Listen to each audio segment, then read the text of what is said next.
เนาะมื้อนี้ก็จะมาแนะนำ EP ที่2เนาะเป็น EP คือเกี่ยวกับWhatsApp เนาะอย่างเช่นว่า WhatsApp แบบนี้เนาะก็คือเวลาเพื่อนเฮาบ่เพื่อนร่วมงานแชทหาเฮาแล้วมันถูกลบข้อความแบบนี้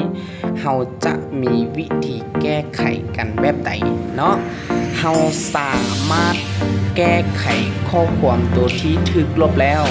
สามารถเบิ่งเห็นได้เฮาจะเฮ็ดวิธีใดเนาะเจ้า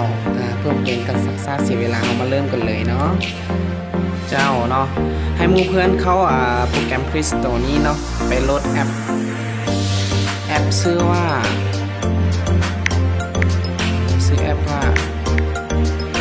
Notice เนาะพิมพ์นี้เลยเนาะโอเคเนาะมันจะออกหน้าตาแบบนี้เนาะชื่อแอปมันว่า Notice เนาะก็มันหรือว่าบันทึกการแจ้งเตือนนั่นเองเนาะให้หมู่เพื่อนกดติดตั้งเลย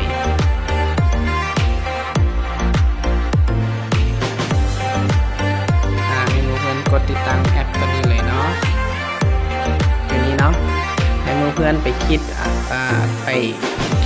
เข้าเพื่อตั้งค่าของมันเนาะเจ้าถัดไปอนุญาตเปิดเจ้าเราก็เปิดการแจ้งเตือนเนาะของแอปตัวนี้อนุญาตโอเคให้หมู่เพื่อนคลิกเข้าบนสามเหลี่ยมตัวทั้งนี้เนาะคลิกเข้าอนุญาตโอเคมันกำลังโหลดแอปเนาะแล้วก็ถัดไปโอเคตัวนี้เขาเปิดแล้วเนาะตัวอย่างถ้าว่าเนี่ยตัวนี้จะเป็นตัวเปิดเนาะถ้าปิดก็คือมันจะปิดไปเลยถ้ามันจะเปิดก็เปิดได้เลยเนาะโอเคเจ้าวันนี้ทำมาทดสอบเนาะแอปอีกว่าแอปนึงแซดหาแล้วเราไปชี้ทำการลบข้อความข้าพเจ้าสิพิมพ์ก็ว่าเฮ็ดอย่างอยู่ส่งไปแจ้งมาแล้วเราสิทำการลบข้อความแล้วเรามาเข้าเบิ่ง WhatsApp เอาเบิ่ง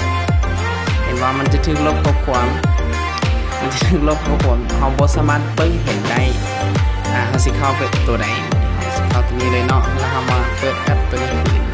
แอปตัวแจ้งเตือนนี้เนาะคลิกเข้าไปเนี่ยมันสิอยู่บนนี้เห็นบ่แล้วก็สคริปต์มันก็เห็นว่าเฮ็ดอย่างอยู่โอ้สุดยอดว่าแอปตัวนี้ให้เพื่อนลองไปเฮ็ดดูเด้อเนาะและอีกทิกนึงเนาะพิเศษและอีกทิกนึงพิเศษของแอปตัวนี้เนาะก็คือแบบหมู่เพื่อนเนาะเวลาหมู่เฮาบ่แชทเข้ามาหรือว่าเพื่อนร่วมงานของเฮาแชทเข้ามาแล้ว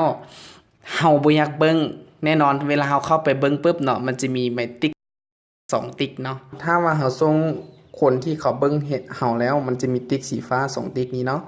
แต่ถ้าเฮาไปเบิ่งในแอปมันจะบ่ติ๊กสีฟ้ามันจะติ๊กเป็นสีเทาเป็นสีเนาะ